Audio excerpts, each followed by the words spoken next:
Dear students, তোমরা যারা Paschimbanga police ও Kolkata police constable 2024 সালে পরীক্ষাগুলো দেবে, তোমাদের প্রস্তুতির কথা মাথায় রেখে আমরা রেগুলার প্র্যাকটিস সেট নিয়ে আসছি। আজকে আমরা 5 নম্বর প্র্যাকটিস সেটটি এখানে আলোচনা করব।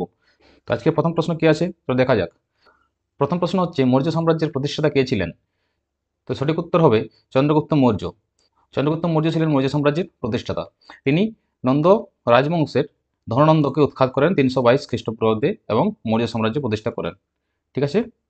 2 নম্বর প্রশ্ন, কোন যুদ্ধটি 1857 সালের ভারতীয় বিদ্রোহের, অর্থাৎ যেটা সিপাহী বিদ্রোহ বলা হয়, সেই বিদ্রোহের সূচনা হয়েছিল? কোন যুদ্ধের দ্বারা? তো এখানে অপশনগুলোর মধ্যে সঠিক উত্তর হয়ে যাবে মিরাটের যুদ্ধ।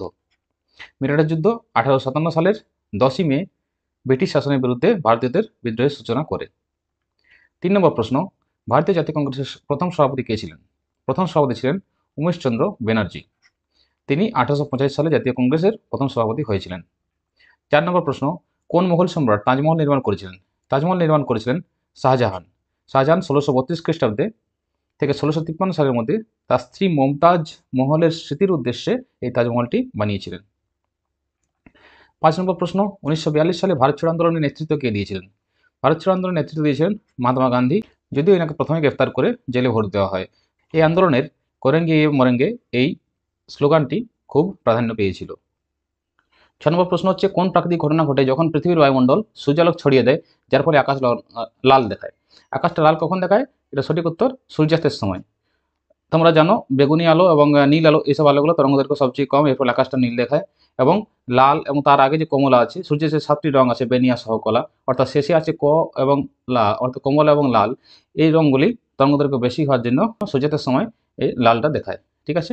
এমনি সময় বেগুনি আলো এবং নীল আলো, এগুলো তরঙ্গদৈর্ঘ্য কম হওয়ার জন্য, বেগুনি যেহেতু আমাদের চোখে সেন্সিটিভ নয়, নীল আলোটা আমরা সবসময় আকাশে দেখতে পাই। অতি দ্রুত এগুলো অতি সহজেই আকাশে ছড়িয়ে পড়ে। নেক্সট প্রশ্ন কি আছে দেখি। 7 নম্বর প্রশ্ন, পৃথিবীর দীর্ঘতম নদী কোনটি? পৃথিবীর দীর্ঘতম নদী হচ্ছে নীল নদ। ঠিক আছে, এটা নদী নয়, এটা নদ বলা হয়। এটি উত্তর পূর্ব আফ্রিকা অবস্থিত।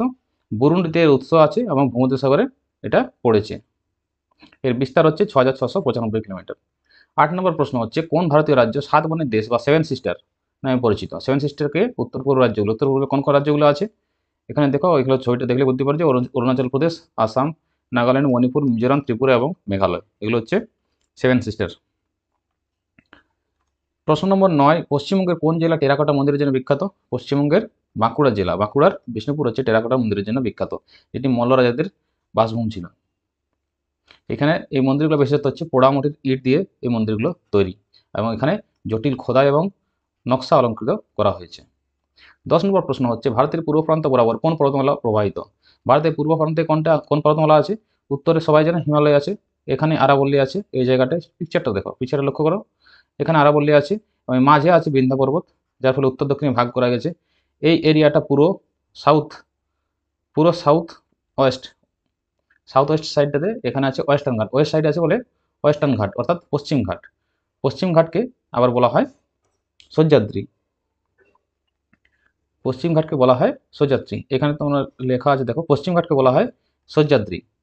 এবং এই সাইডটাতে পুরোটা আছে, এটা হচ্ছে পূর্ব ঘাট, এটাকে বলা হয় মলয়াদ্রি। পূর্ব ঘাটকে বলা হয় মহেন্দ্র প্রপাত বা মলয়াদ্রি। অর্থাৎ পূর্ব ঘাটকে, পূর্ব দিকে যেটা আছে সেটা হচ্ছে পূর্ব প্রান্ত বরাবর, এটা হচ্ছে মলয়াদ্রি বা পূর্ব ঘাট।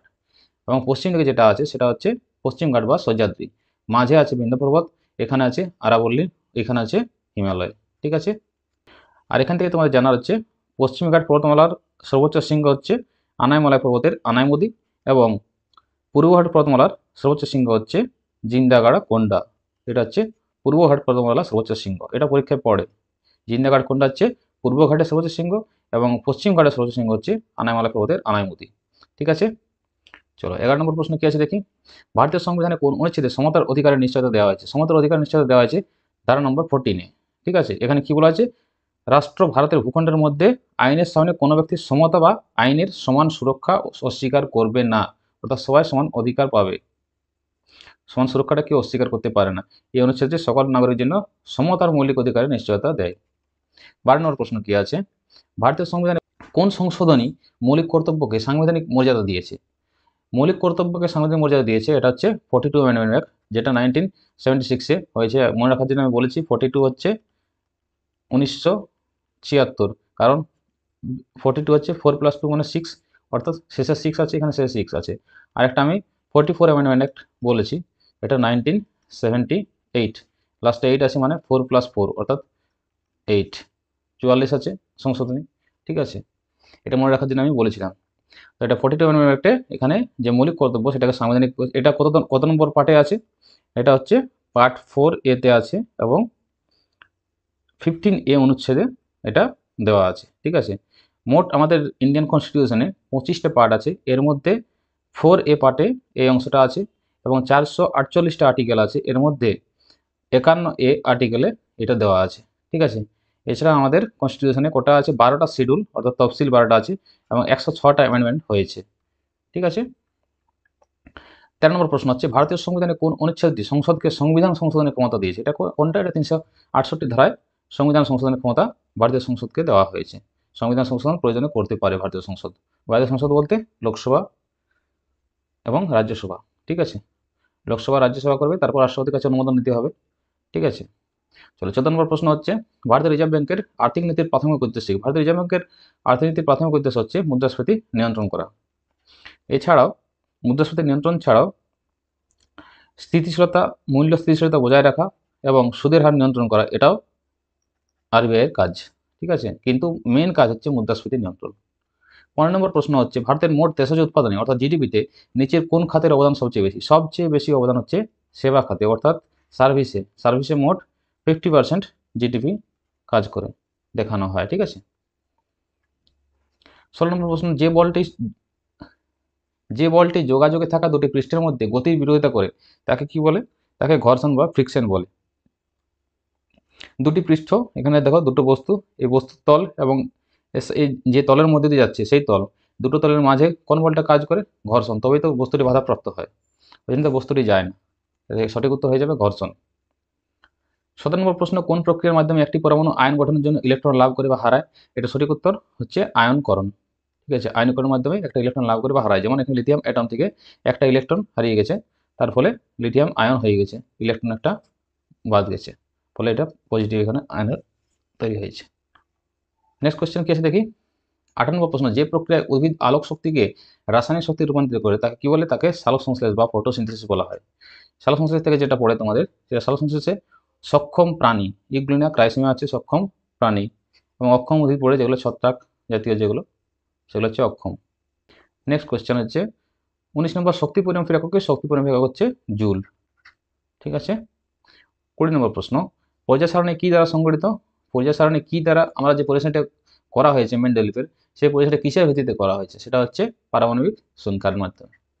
ঠিক আছে, প্রতিটা সংখ্যার প্রতিটা মৌলের যে পারমাণবিক সংখ্যা তার ভিত্তিতে পর্যায় সারণীটা গঠন করা হয়েছে। এখান থেকে পর্যায় সারণী থেকে তোমাদের যে প্রশ্নটা আসে সেটা হচ্ছে পর্যায় সারণীর যেটা দুষ্ট মৌল কোনটা পড়ে? দুষ্ট মৌল কি হবে? দুষ্ট মৌল হচ্ছে হাইড্রোজেন।